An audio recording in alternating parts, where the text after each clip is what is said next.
Cari viaggiatori dell'anima e cercatori di verità nascoste, benvenuti nel nostro angolo dedicato ai sussurri del tempo e alle tradizioni che plasmano la nostra realtà invisibile. Sono qui per guidarvi attraverso i veli del folklore, in un viaggio che svela i segreti di un giorno particolare, un crocevia tra le stagioni e i destini.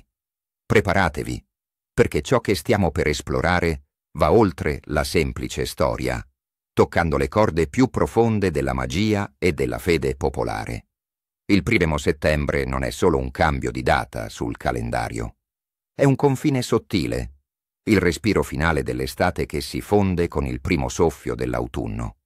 Un giorno in cui il velo tra il nostro mondo e l'ignoto si assottiglia, permettendo antiche energie di fluire e di influenzare le nostre vite.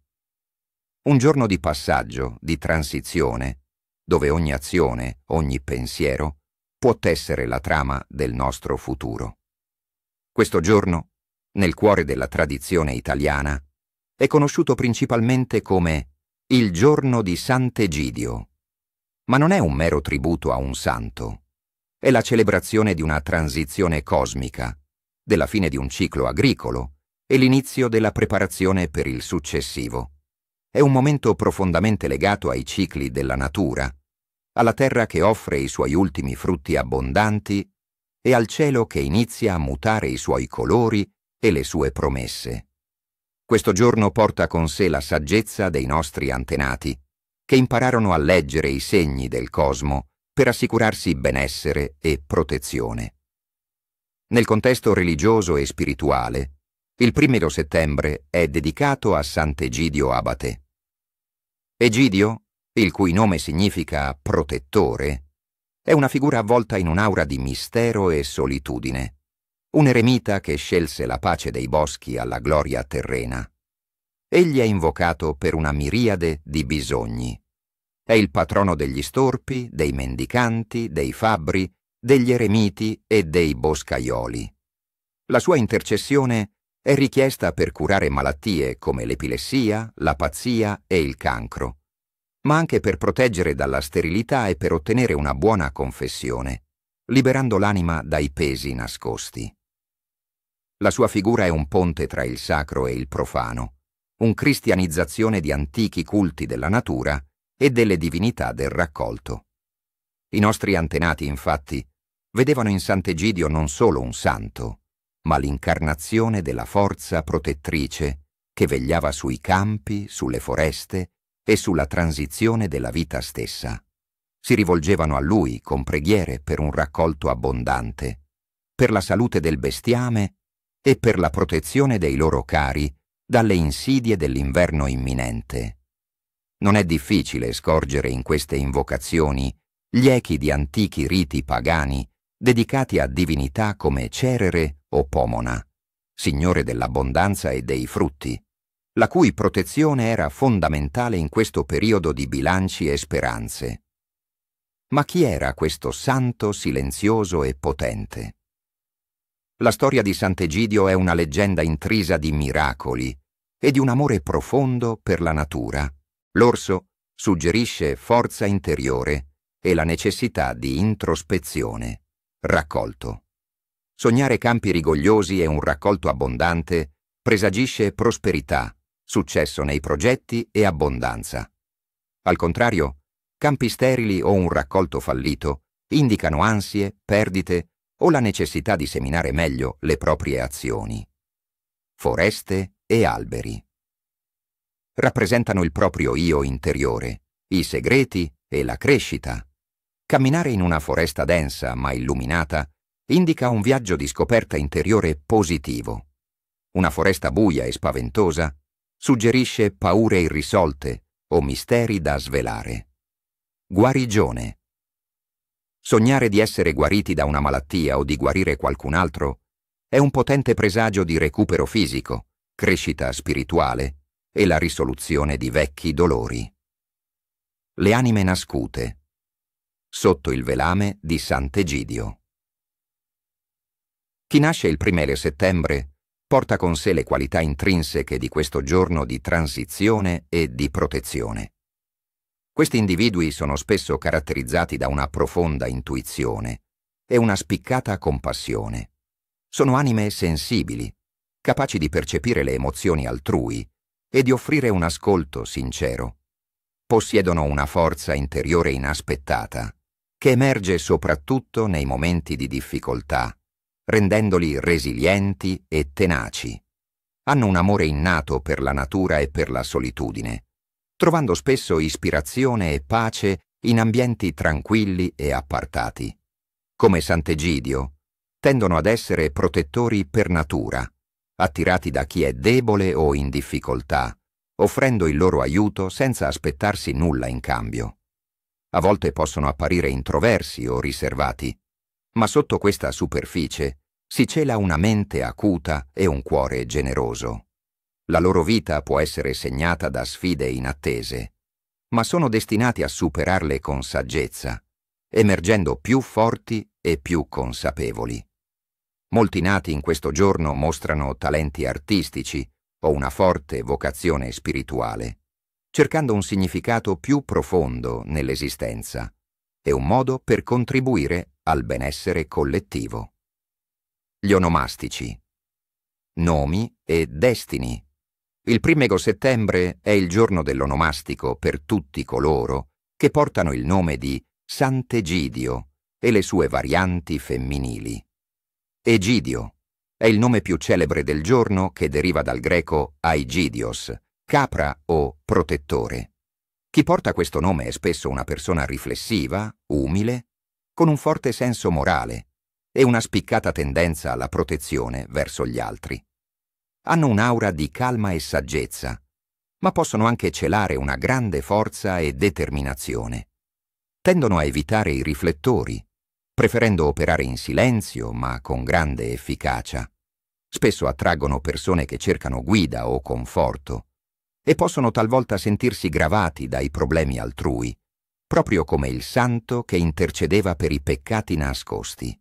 La loro intuizione è un faro nella nebbia e la loro presenza porta un senso di pace e sicurezza. Pane di Sant'Egidio. Un pane semplice, spesso fatto in casa, preparato con farina di grano appena macinata. Talvolta veniva benedetto in chiesa e poi distribuito, richiamando l'umiltà e il sostentamento del santo eremita. Questo pane era un simbolo di abbondanza e ringraziamento per il cibo. Piatti con selvaggina. Data la leggenda della cerva, in alcune regioni dove la caccia era permessa e consuetudinaria, si preparavano piatti a base di selvaggina, come stufati o arrosti, in onore del legame tra Egidio e gli animali del bosco.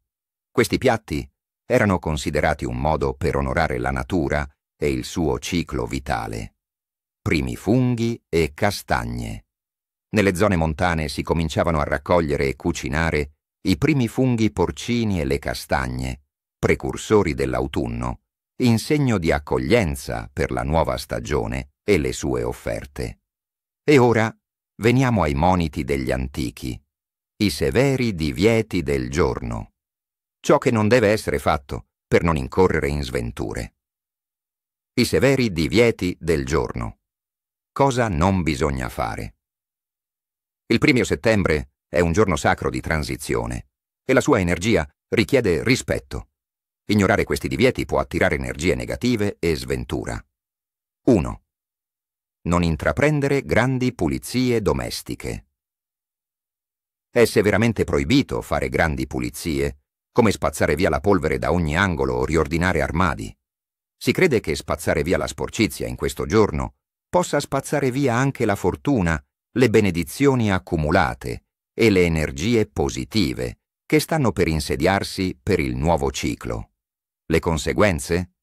La casa potrebbe rimanere spoglia di prosperità per i mesi a venire, attirando sfortuna e problemi finanziari, quasi come se si facesse spazio all'assenza anziché all'abbondanza. 2. Non prestare o chiedere in prestito attrezzi agricoli o da giardinaggio. Evitate di scambiare attrezzi legati alla terra, come zappe, vanghe, falci, con vicini o amici. Prestare i propri attrezzi in questo giorno significa prestare parte della propria abbondanza e del proprio futuro raccolto, impoverendo le proprie prospettive. Chiedere in prestito, al contrario, potrebbe portare la sfortuna altrui sui propri beni. Le conseguenze? Un raccolto scarso, lavori agricoli infruttuosi o persino guasti agli attrezzi, che riflettono la mancanza di autosufficienza e protezione. 3. Non contare grandi somme di denaro apertamente. Se avete ricevuto o maneggiate somme considerevoli, evitate di contarle in pubblico o di ostentarle. Questo gesto, secondo le credenze, attira l'invidia e il malocchio, forze negative che possono portare alla perdita improvvisa di quelle ricchezze. Le conseguenze? Furti, spese impreviste o investimenti fallimentari che vi priveranno dei vostri guadagni, come se il destino vi punisse per la vostra vanità o imprudenza. 4. Non avviare nuovi conflitti o litigi. Questo è un giorno di equilibrio e di passaggio. Už od mladosti bol známy svojou hlbokou zbožnosťou a milosrdenstvom, ktoré ho viedli k pomoci trpiacim. Hovorí sa, že raz, keď išiel okolo chorého žobráka, zľutoval sa nad ním a daroval mu svoj drahocenný plášť, symbol jeho šľachtického pôvodu. Len čo plášť prikryl žobrákovo telo, ten okamžite zázračne vyzdravel, čo všetci považovali za znamenie božskej milosti. Tento zázrak a mnohé ďalšie, ktoré sa viažú k Egídiovi, ho prinútili uvedomiť si prchavosť pozemského bohatstva a plne sa oddať duchovnej ceste. Rozdal všetok svoj majetok chudobným a rozhodol sa venovať život Bohu, odišiel do Ríma a neskôr do Francúzska, aby sa vyhol sláve, ktorá ho sprevádzala a narúšala jeho túžbu po pokore. Usadil sa v divočine, v hustých lesoch, v údolí rieky Rhôny, kde žil ako pustovník v jaskyni, obklopený iba tichom prírody a svojimi modlitbami.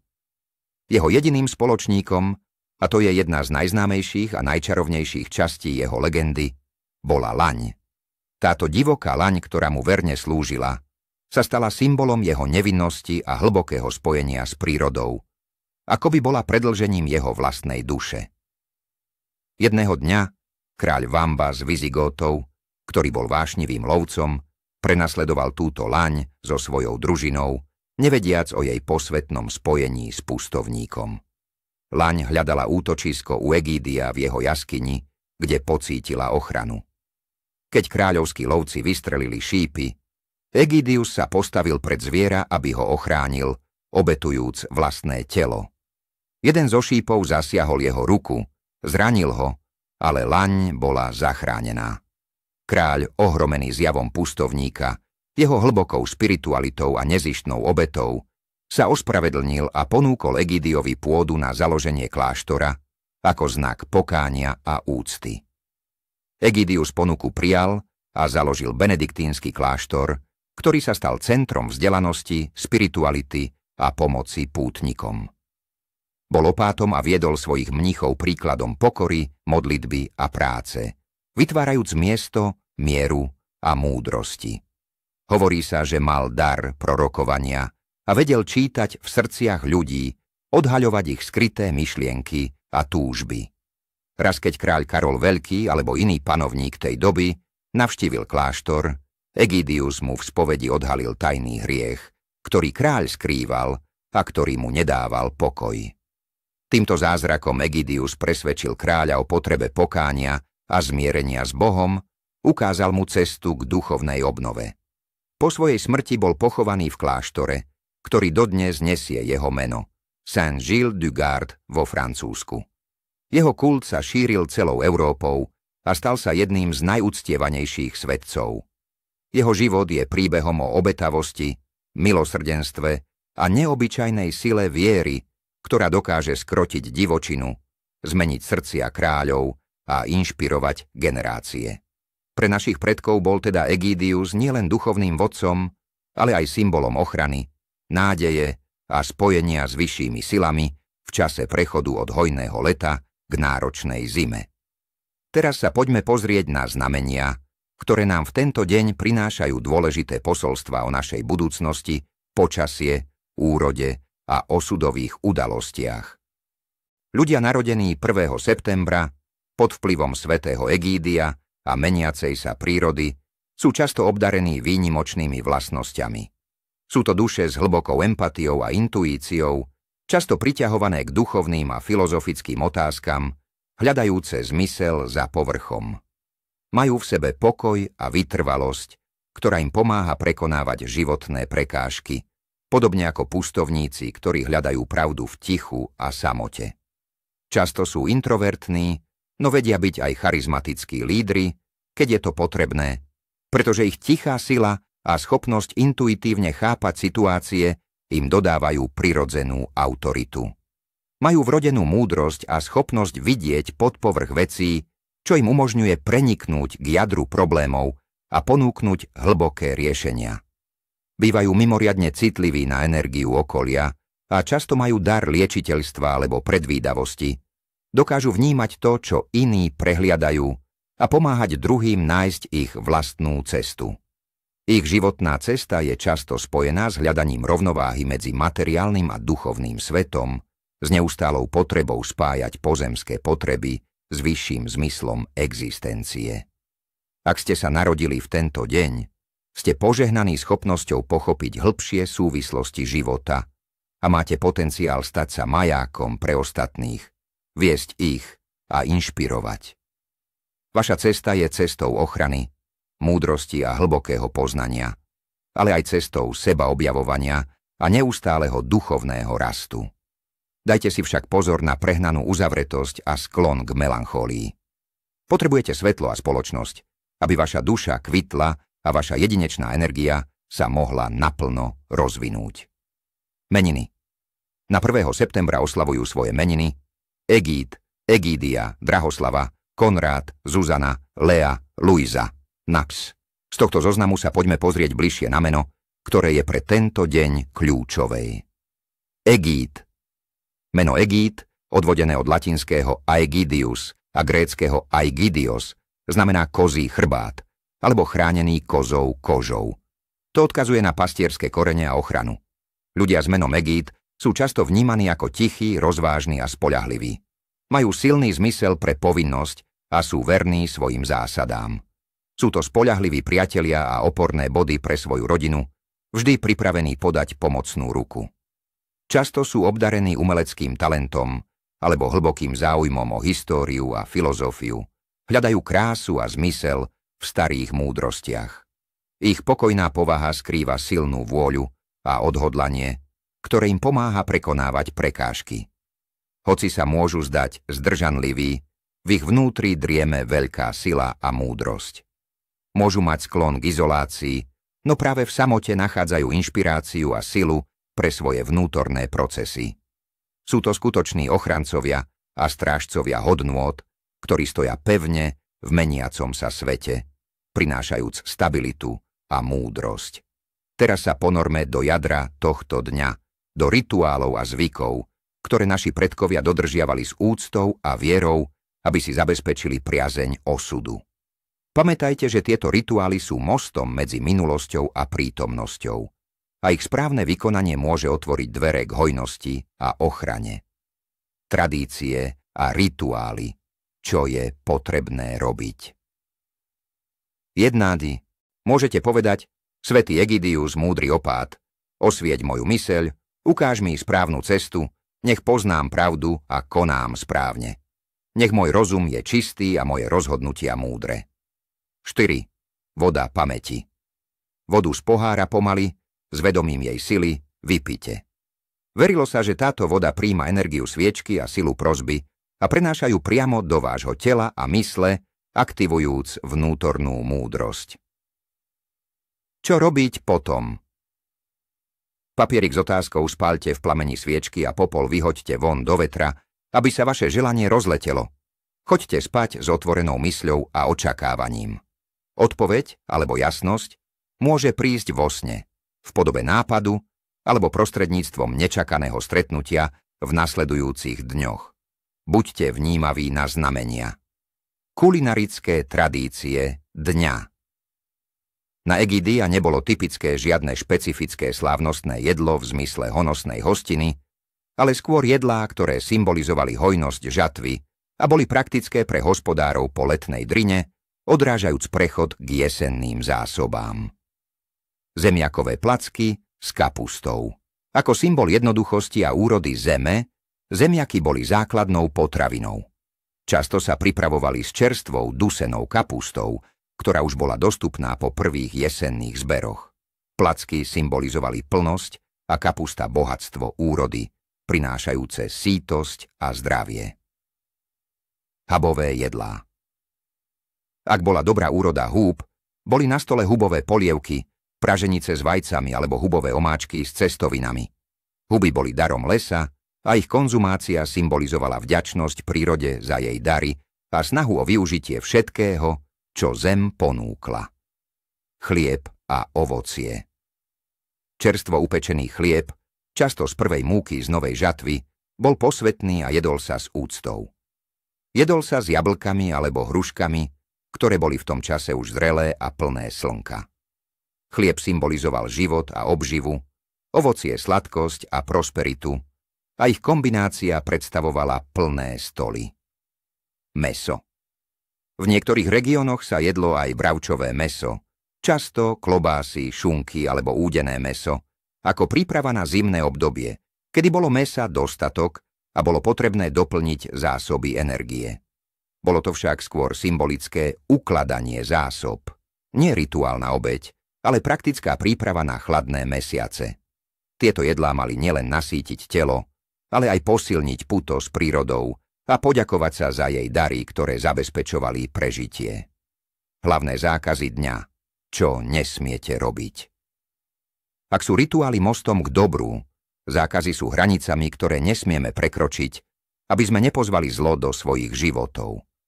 Na Egídia sú tieto hranice obzvlášť dôležité, lebo ich prekročenie môže mať dlhodobé a vážne následky.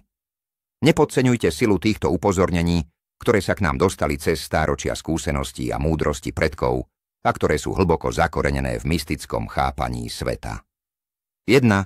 Zakázané hádky a nezhody v rodine. Príčina a následky. V tento deň je prísne zakázané hádať sa, kričať alebo prechovávať zášť voči blízkym.